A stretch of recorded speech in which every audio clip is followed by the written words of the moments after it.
Hello friends, my name is Behroz and welcome to my channel. In today's video, I have a recorded podcast where my guest is a Canadian immigration consultant and he talks about all the possible ways of immigrating to Canada.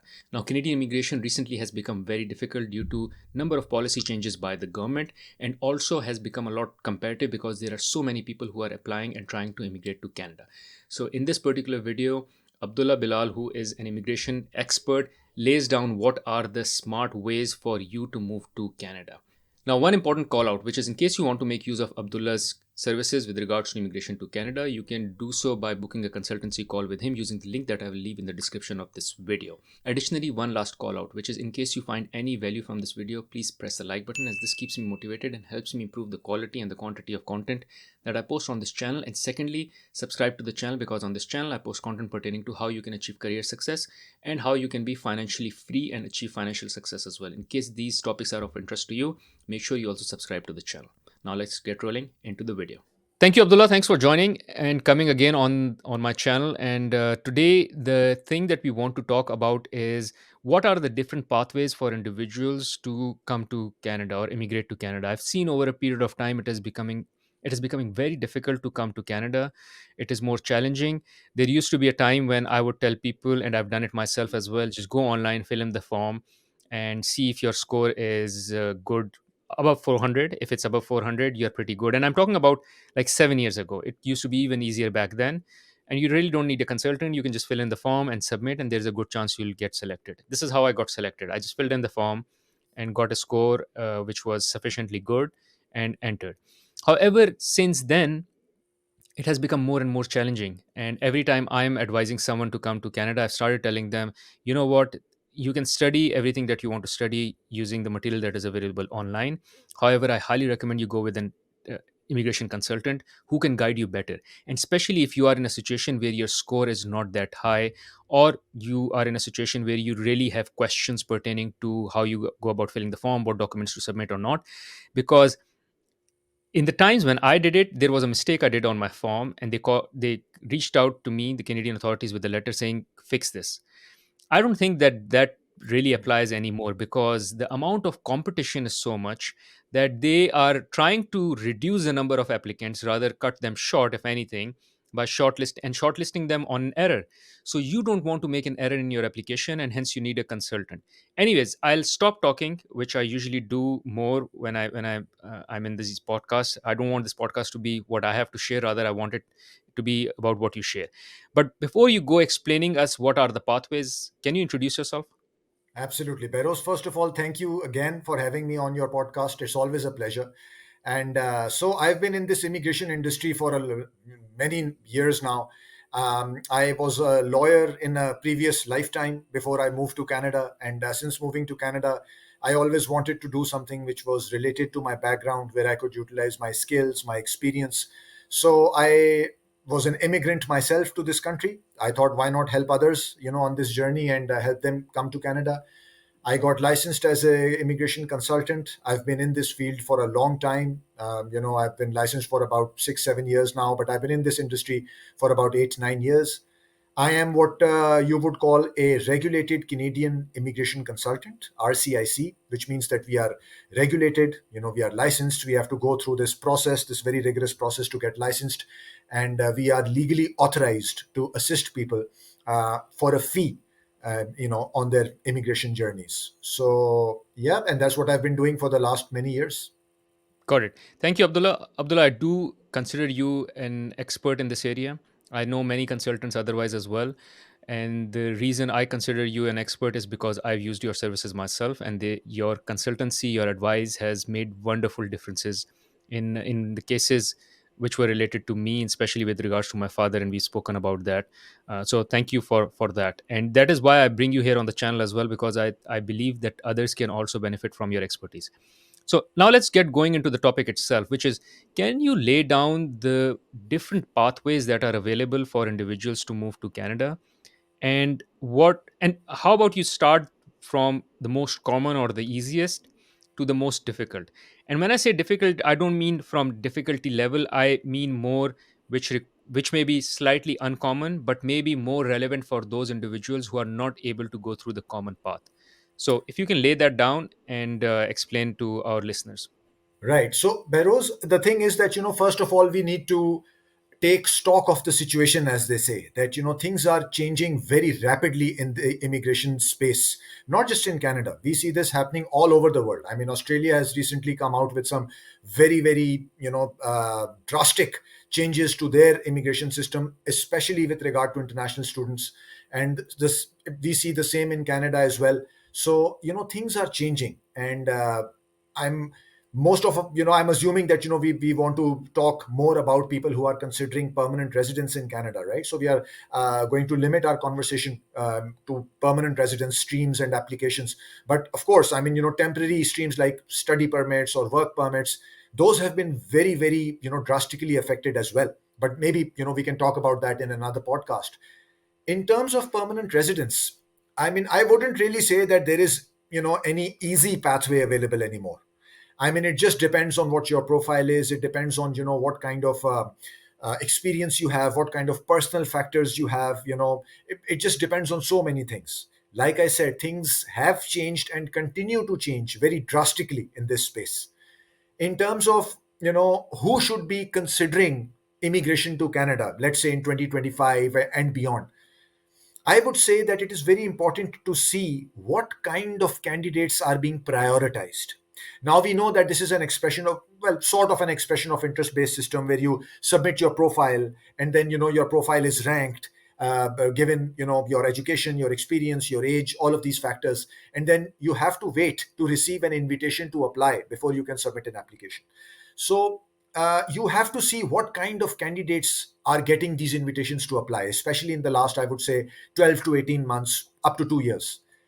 We saw the government introduce what they call category specific selection, right? So they introduced 5 or 6 different categories, and they are for sure prioritizing those applicants who fall in one of those categories. Now, broadly speaking, those categories are healthcare, STEM fields, which obviously are the technical and IT engineering fields. There is trades, there is agriculture, there is transport. So not all of these categories and not all of these occupations are going to be applicable for everyone. But two of these categories, or in fact three of these categories, I would really like to talk about. The first one is healthcare. And healthcare does not just mean doctors and specialists and surgeons. It doesn't just include those occupations. There are multiple occupations under this broader category of healthcare. So if you have experience, if your occupation currently falls under a healthcare sort of system or a healthcare category, you should definitely explore immigrating to Canada. And as you've correctly pointed out, I think you can save a lot of time by consulting with someone like myself, for example, or other consultants who can tell you why it is a good time for you to consider applying for immigration, based on what data. So going back to your question, that ranking these options from difficult to easy, I would say that if you are in the healthcare industry, you should definitely explore this. If you are in a STEM occupation, you are an engineer, you are in the technology field, you have a technical occupation, you have an IT occupation, you should definitely consider submitting your profile in express entry and just exploring your pathways to immigration to Canada. The third category, which by far, I mean, if you fall in that category by any chance, then you should most definitely consider submitting your profile, is if you are able to speak French. If you have French language ability, we have seen over the last 12 months, I would say, that those people have perhaps been the biggest beneficiaries of the way this system has been sort of operated over the last 12 months. We have seen draws for French speaking candidates with CRS scores which were so low that this was basically like a lottery for them. To give you an idea, the cutoff score for a general draw in express entry right now is hovering around 520, 525. But we saw French language draws for candidates with a CRS score of as low as 380, 385, which tells you that, if you had the ability to speak French and you were in the express entry system, you basically got the invitation to apply. So these are the 2 or 3 categories within express entry that I would definitely look into if I'm considering immigration to Canada. The one other category, obviously, is provincial nomination. And I would sort of link that to federal express entry as well, because as we know that if your profile is available in the express entry system, then all these provinces have access to your profile. And depending on what they are looking for, and what they are looking for is again healthcare, STEM, French language, and maybe a few other occupations. And then they reach out to you through express entry, inviting you to go through their nomination process. So I would say that, rather than looking at it as like a difficult versus easy sort of avenue or pathway, I would say that, you have to see what kind of candidates are being prioritized. And if you fall in one of those categories, then definitely go ahead and start exploring your pathways. Got it. And when it comes to provincial nomination and application, do you have to apply it all together in a different format, in a different way? Or when you apply as part of Express Entry, you are also in that pool? Like there is just one way. Is there one way of doing it, or is there a different pathway I think altogether? that's a great question, Beros. I mean, because a lot of people have this question. That is that a separate system? Do I have to, apply somewhere separately, or is it through express entry? So a lot of these like I said, I mean, a lot of these provinces, they actually reach out to candidates through express entry. So if you already have an express entry profile, they will, go through these profiles. And if you have the kind of, factors and the kind of profiles that they are looking for, then they will reach out to you through express entry. They will send you what is called a notification of interest, NOI.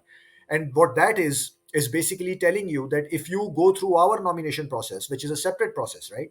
Separate application, separate portal, separate system, separate everything. If you go through our process and you are successful, we will give you a nomination certificate. And then if that is through express entry, you get the 600 points, which you add to your CRS score, and you are virtually guaranteed an invitation to apply. Excuse me. But there are other provincial pathways as well, where it is a separate expression of interest, where you submit an expression of interest outside of express entry. um, there's not a lot of provinces which have that pathway, and for a lot of those expressions of interest, you need some connection to the province as well, which in most cases is a job offer.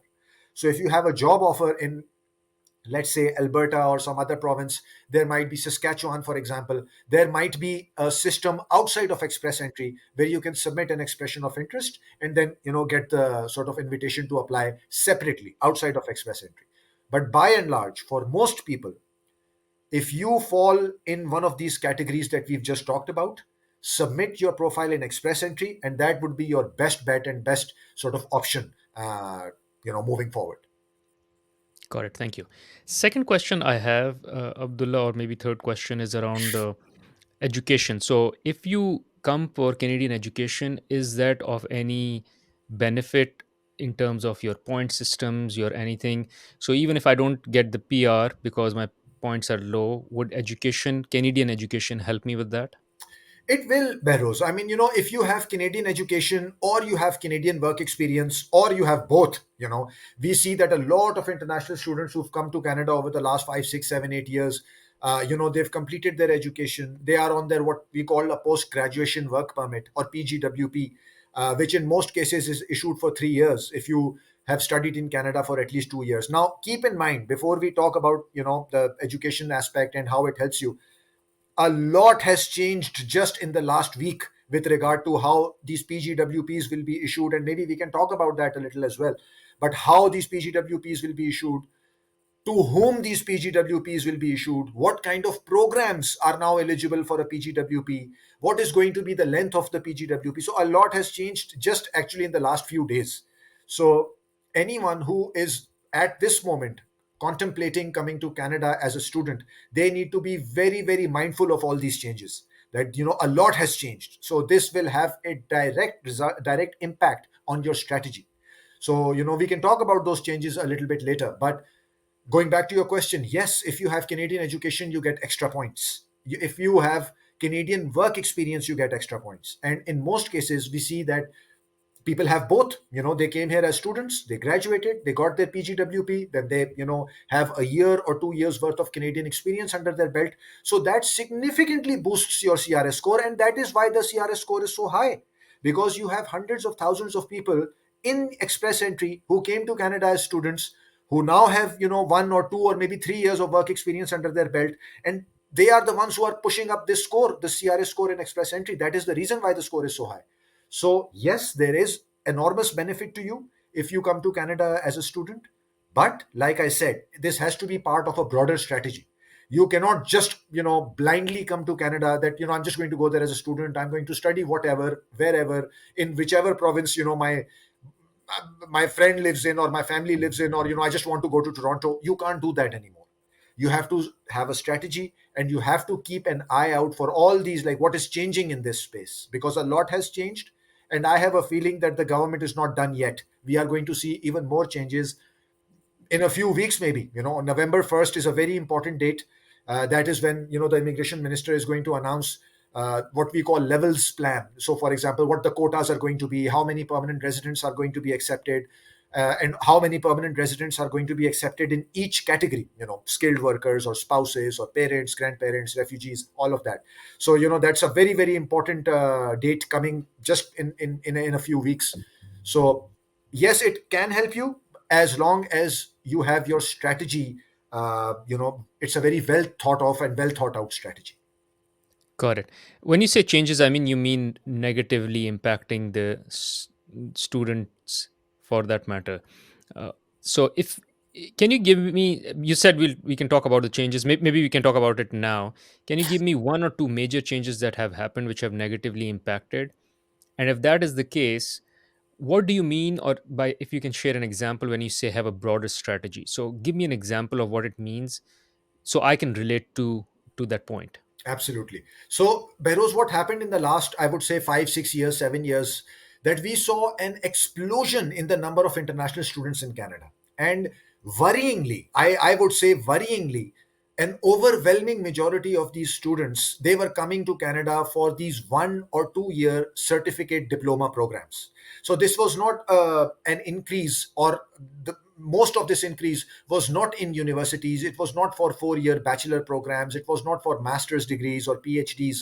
It was for these 1 or 2 year certificates or diplomas, which are mostly sort of offered by colleges which do not offer undergraduate degrees. Some of them do. There are pathways, there are programs, but by and large, people were coming here, these students were coming here, and they were enrolling themselves in these, 1 to 2 year certificate or diploma programs.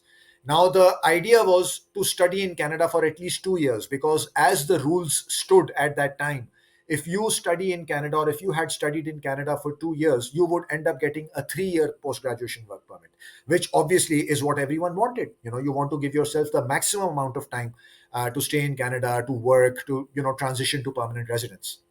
So that has changed. The government has put strict, caps on the number of students that they are going to take. They have put caps on how many students these colleges can take individually. How many students can this college accept? How many students can this college accept? There has been a lot of sort of tweaking of the PGWP rules, for example. So now, moving forward from November 1st, if you apply for a study permit after November 1st, and you come to Canada after November 1st on a study permit, and you then, somewhere in the future apply for PGWP, your PGWP will only be issued if you have completed a certain program. These in demand programs, as they call it. There will be a language test. You will have to show language proficiency even when you are applying for your PGWP. Now, whether this makes sense or not is a separate debate, because you've just completed a program of study in Canada, taught to you in either English or French, and yet you need to show your English proficiency again when you're applying for PGWP. So I don't know if it makes sense or not, but these rules have changed, right? So not everyone is just going to end up with a PGWP. Now, the duration of PGWP. So if you have a master's degree, if you've completed a master's program in Canada, you are automatically, going to get a 3 year work permit, which was not the case previously. If your master's was for 1 year, you would get a 1 year work permit.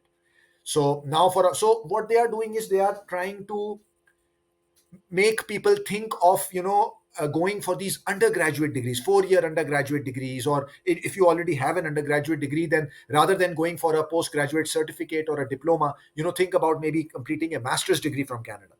So that is where we see the shift, in focus, and what the government is trying to sort of steer people away from. They are trying to steer people away from these, what I would call diploma mills, right? That you just get admitted into some business management program for a year, then you do another program which is maybe linked to your background, maybe not linked to your background, but you are just doing it because you want 2 years of education in Canada so that you could get your 3 year PGWP. So that has changed. Additionally, now these students cannot bring their spouses along with them. No spousal open work permit for them. This is huge because previously you could bring your whole family with you if you were in these programs, in these diploma programs, or these undergraduate programs. Now no spousal open work permit for them, for their spouses. So that changes things. um, these are just some of the changes, and obviously we are going to see a lot of downstream changes as well because of these, right? This is going to impact something else, which is in turn going to impact something else. So these changes have just been announced. Some of these changes were just announced 2 days ago, and some of these changes were announced a little bit earlier, but we are going to see a lot of impact on this international student space in the next coming years, in the coming few years. As far as the strategy question is concerned, you see, if you want to come to Canada, and I'm assuming that you want to come to Canada to eventually be a permanent resident here, right? You don't want to come to Canada just so that you can go to school here, you can complete your program of study, and then you go back to your country. I'm assuming that permanent residence is what you are after. So like we were talking about permanent residence a few minutes ago, that you have to make sure that your occupation is on one of those categories, it falls in one of those categories, and that's how you sort of start the process. The same is now true for education. What are you going to study here? Long gone are the days when you are going to you would come here and you would do like a 1 year diploma in like business management, or basic business something studies, or then you would do another. Those days are long gone. You are not going to get the PGWP. You are not going to the study permit is going to be a problem for you. You have to make sure that you study something which is going to give you a credential in an in demand field, right? So see, research, look at what fields are in demand, and your program of study has to fall in one of those fields, so that in a year or 2 years when you complete that program of study, then your skill set is considered in demand. So that's number one. Number two, as I've always said, even before these changes were announced, where do you want to go in Canada to study? Like, which province do you want to go, right? That has also become very important because different provinces have different pathways towards provincial nomination. So you have to sort of think about where you are going to go. That is going to be a part of your strategy. And then what you are studying, like I said, what level do you want to study at? Are you still considering a 1 year postgraduate certificate or a diploma, or maybe you now want to look at a master's program? Let's say you already have an undergraduate degree. A lot of the students already had undergraduate degrees, but they didn't want to do a master's degree here. They just wanted to do like a 1 year postgraduate certificate or a postgraduate diploma.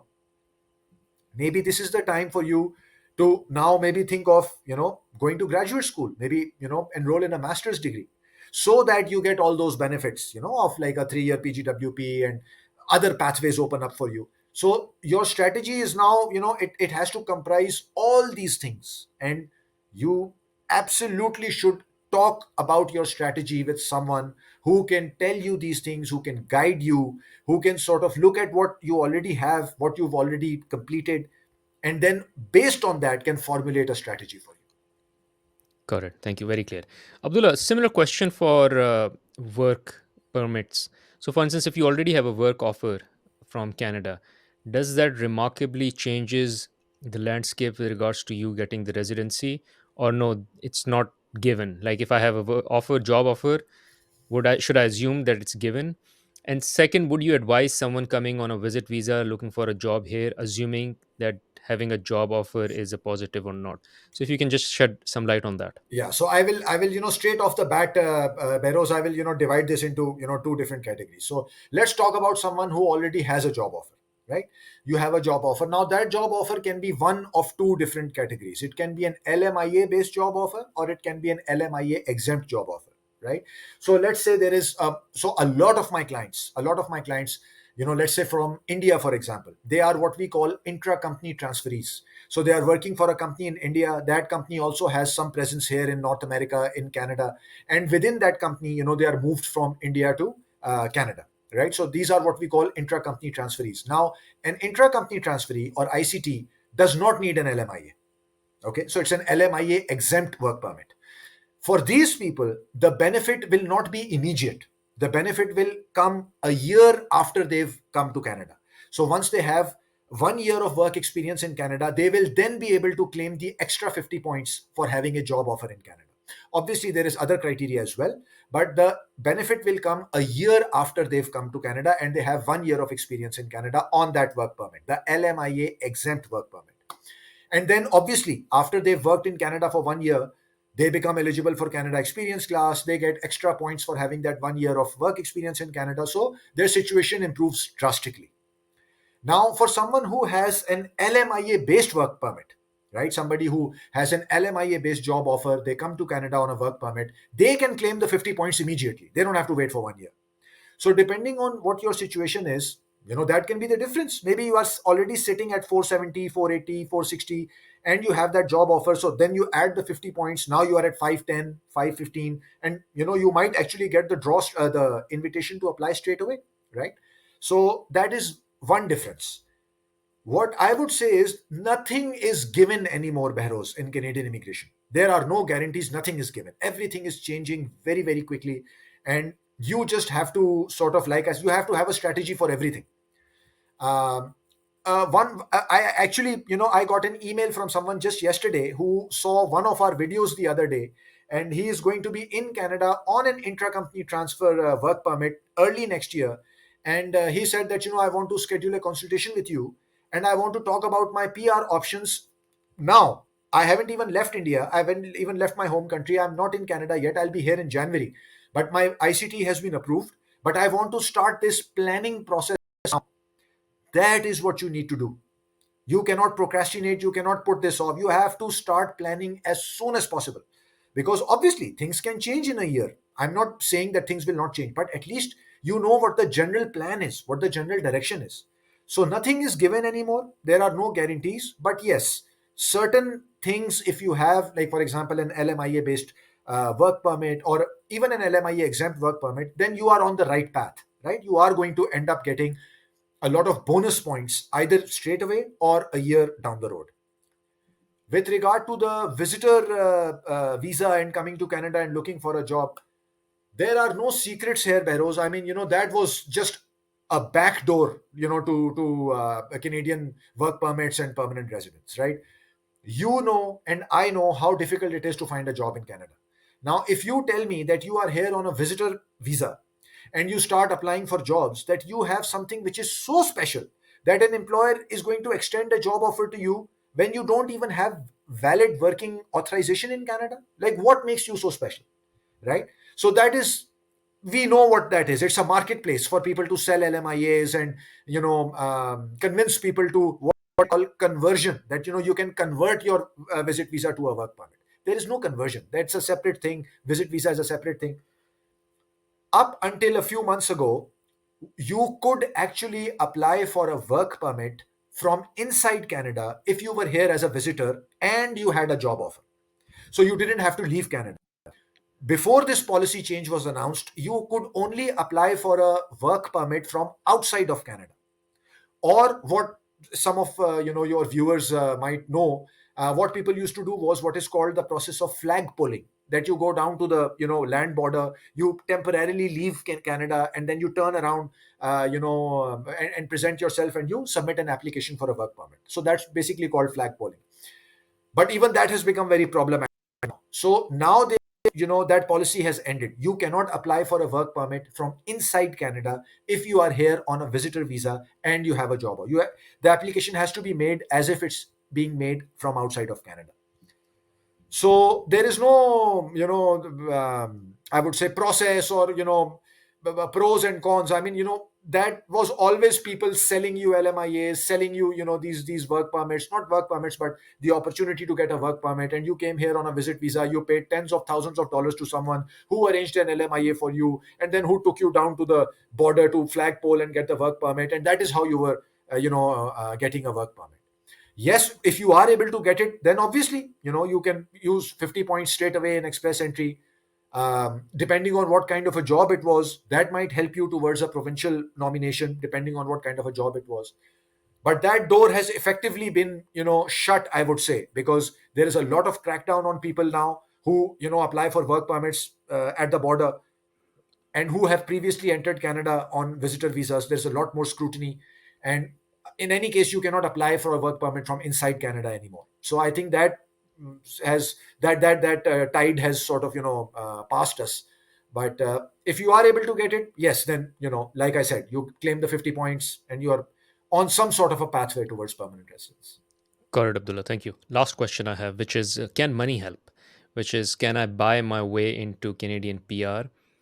And primarily, what I mean is investor visa, investment PR, and all. I know people talk about there are certain countries, I don't know, you pay X amount and you can get a passport for Spain or Portugal or this or that. Does that apply to Canada as well? So, Beros, what you are talking about is called citizenship by investment, right? So, there are many, many countries.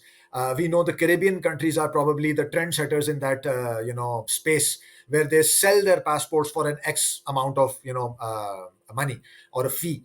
You just pay the fee and, they'll give you their passport. So that was adopted in some way, shape, or form by certain other countries. We saw some program in Turkey, in Portugal, some other European countries where it wasn't as simple as just paying them the money and getting the passport. There were different steps involved. But yes, some sort of a solution where you either, it's either through real estate or it's through some other form of investment where you invest a certain amount of money and you get permanent residence, eventually you leading you to citizenship. In Canada, we do not have any such program. There is no citizenship by investment, right? So there is no program pathway where you just give them, let's say, $200,000 or $500,000 and they give you the passport. There is one program in Quebec where you can get permanent residence by investing a certain amount of money, but that program is it. They've introduced the requirement of you being able to speak French if you want to submit an application in that program, and they've also tweaked the requirements that, and they've made the program very unpalatable, I would say. I mean, it's not a program which is going to be applicable for a lot of people. It's not an option for a lot of people. Plus, a lot of people don't want to live in Quebec for whatever reason, right? It could be the language, French. They want to live in other parts of the country. If you are going to spend hundreds of thousands of dollars, you want to have the choice and the freedom to say that I don't want to live in this part of the country. I want to live somewhere else. So that Quebec program is not going to be a solution for a lot of people.